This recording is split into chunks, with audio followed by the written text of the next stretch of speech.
I won't stay awake all night. I will rip it off. So, but I don't think the price would be my most important one. I think quality would be my most important one. So I'm not in this market segment. But who feels they are in this market segment?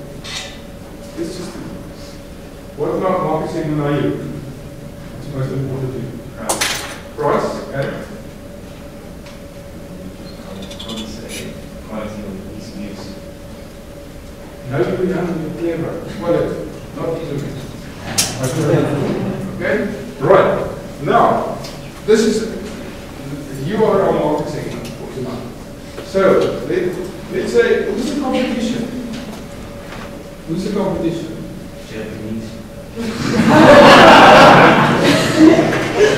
And if you dream about them, I'll leave your clients. Okay, so who's your competition? Steven Spielberg. Steven Spielberg. Yeah, movies. Okay. I think I need to make some space.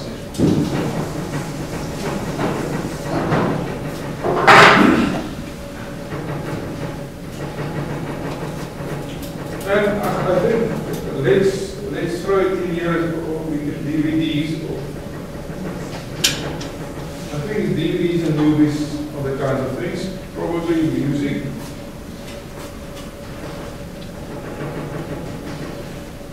This is slightly different. Sport.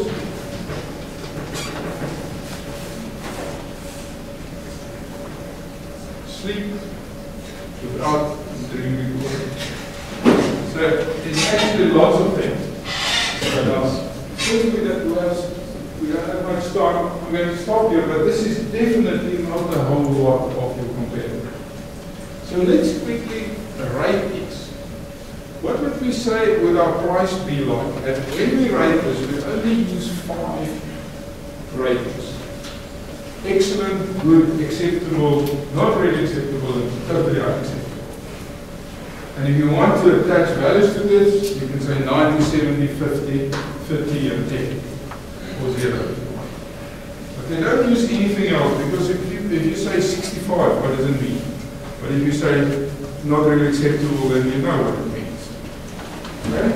So let's say the DVDs and movies. What would you say for price? Would that be acceptable? Good? Excellent?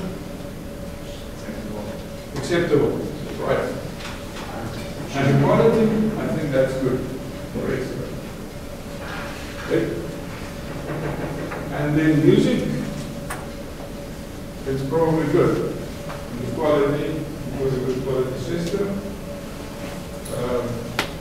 Excellent. Here comes sports.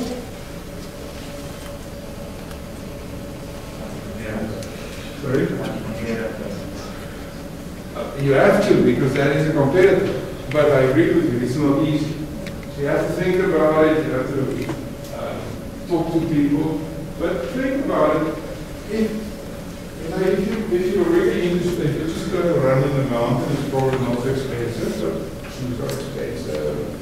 You know, people are going to see you, so chances to do all sorts. And it's not so maybe acceptable. Quality. Now, it's difficult to talk about quality, but this is maybe something else, maybe the satisfaction or something like that. So that's probably also good. Now, if we stop here and we look at this, we can say, well, this is going to satisfy you for a lot of the time. This is going to satisfy you. This is going to satisfy you most of the time. So actually, what remains is for the times that you don't use this, it's only going to be part of your enterprise. And how would you rate it in terms of price? It will probably be a high or lower, because it will be expensive in the beginning. And the quality will probably be acceptable, or maybe very acceptable. It's not going to be great. It's not going to compare to Steven Spielberg. Sleeping tablets? Sorry? Sleeping tablets? Sleeping tablets, exactly. So, immediately when we see this, we must realize that our competitiveness are making not so great. So it's something new, but the question is, in the long run, you don't want to make money for 6 months or a year, you want to make money in the long run. In the long run, are people going to be people in that market segment? I don't think it's difficult. It's a completely new thing.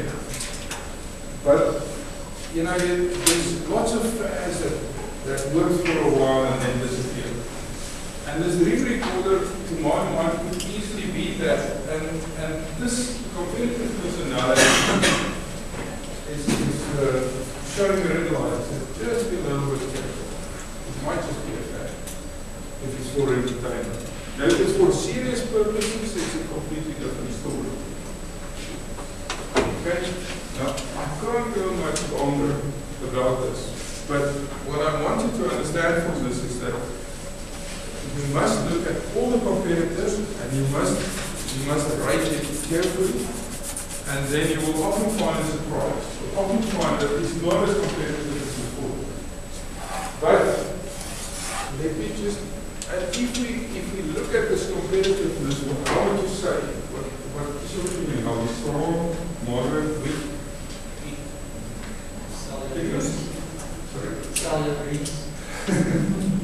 It looks for this, it looks like it could be a passing fad if you're not careful.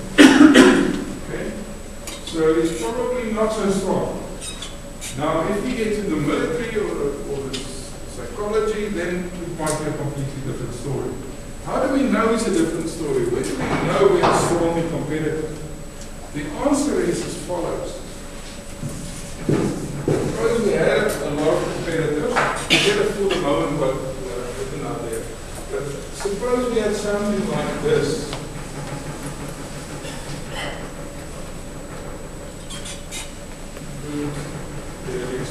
Something like this.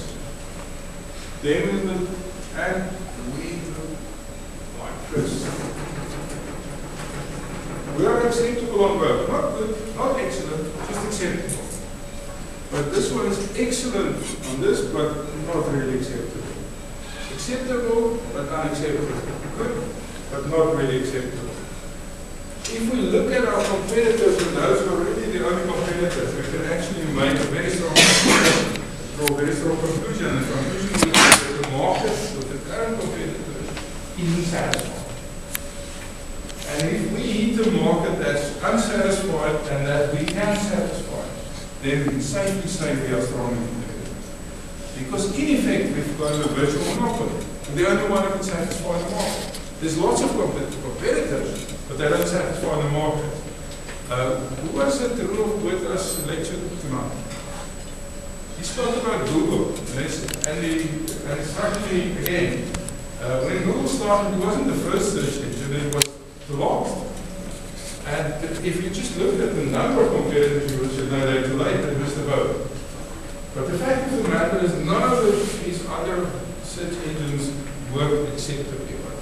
They're all extremely frustrating. I still remember, you were probably not born then, but I still remember it. You couldn't find much, and what you found was always the wrong thing. So what happened is all these other competitors was, in some or other, was not quite acceptable. And Google came along and they were acceptable. They were not wonderful, but acceptable. And they just took the market. So it's not so important how many competitors, not so important how long they've been there. The question is, do they satisfy the market? If they satisfy the market and they've been there a long time, then forget about it. And you're not going to. If they're acceptable, and you're excellent, but they've been there for a long time, forget about it. You're not going to be. Okay. Does that make sense? Does that make sense? Okay. So, you're looking for a market segment that's not satisfied, in other words, with none of the competitors, but at the least acceptable rating on the most important cases. And that's it. That tells you whether you're competitive or not. Right. So let's look at attractiveness. And then we live. Then we can go home and sleep.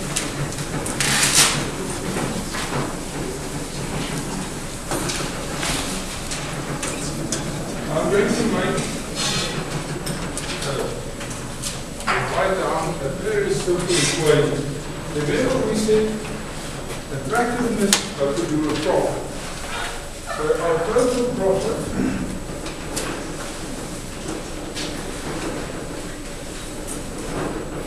equals income minus expenses.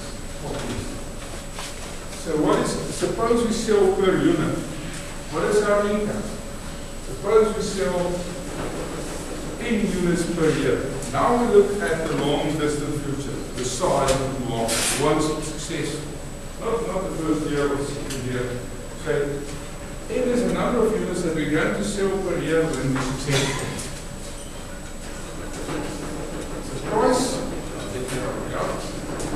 price minus the variable cost per unit. Both of these are per unit, so relative to the price per unit and the cost per unit. That's our total income. Our total gross profit minus our fixed expenses. Now for the non-BCom guys, the fixed expenses are things like salaries. If you don't sell, then you still have to pay salaries. You still have to pay the rent, you still have to pay the telephone, you still have to pay the municipality. All those things that, you can't go back to Eskom and say, I didn't sell any product last month, so I'm not going to pay my electricity. Not going to be very interested in that. Okay, so that's your profit. Now, how do you determine the price? We just don't have the time tonight. It's a wonderful way of doing this, but it boils down to what is the value to the user, not what does it cost me. I don't look at what is my manufacturing cost and then I make a markup. Never.